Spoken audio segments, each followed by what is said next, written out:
بسم اللہ الرحمن الرحیم۔ السلام علیکم۔ حضرت عمر فاروق رضی اللہ عنہ کی کہانی۔ اسلام کے دوسرے خلیفہ حضرت عمر فاروق رضی اللہ عنہ اسلامی تاریخ کے ایک بلند پایہ شخصیت تھے، جو انصاف کے لیے اپنی اٹوٹ وابستگی اور اپنی غیر متزلزل جرأت اور حق کے لیے ان کی انتھک جذبے کے لیے مشہور تھے۔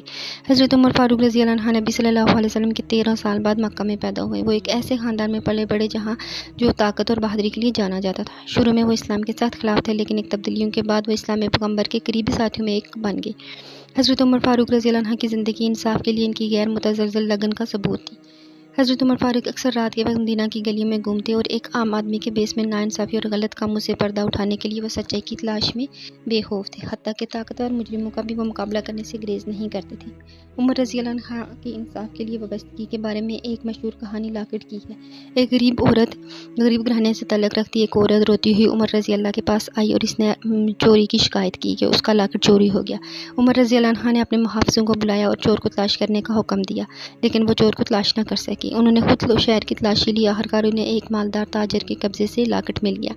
عمر رضی اللہ نے اس سوداگر کو لاکٹ واپس کرنے کا حکم دیا اور اسے اس کے جرم کی سزا بھی دی۔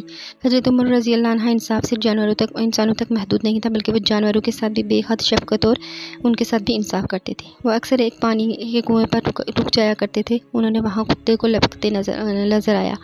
اس کے بعد وہ کنویں کی تزئین اور آرائش کا حکم دیا، اس بات کو یقینی بنانے کے لیے کہ انسانوں اور جانوروں دونوں کو صاف پانی میسر ہو۔ حضرت عمر فاروق رضی اللہ عنہ کی کہانی ہمیں اپنی زندگی میں انصاف، ہمت، ہمدردی کے جذبے کو ترغیب دیتی ہے اور ہمیں ایک ایسا معاشرہ بنانے کے لیے کام کریں جو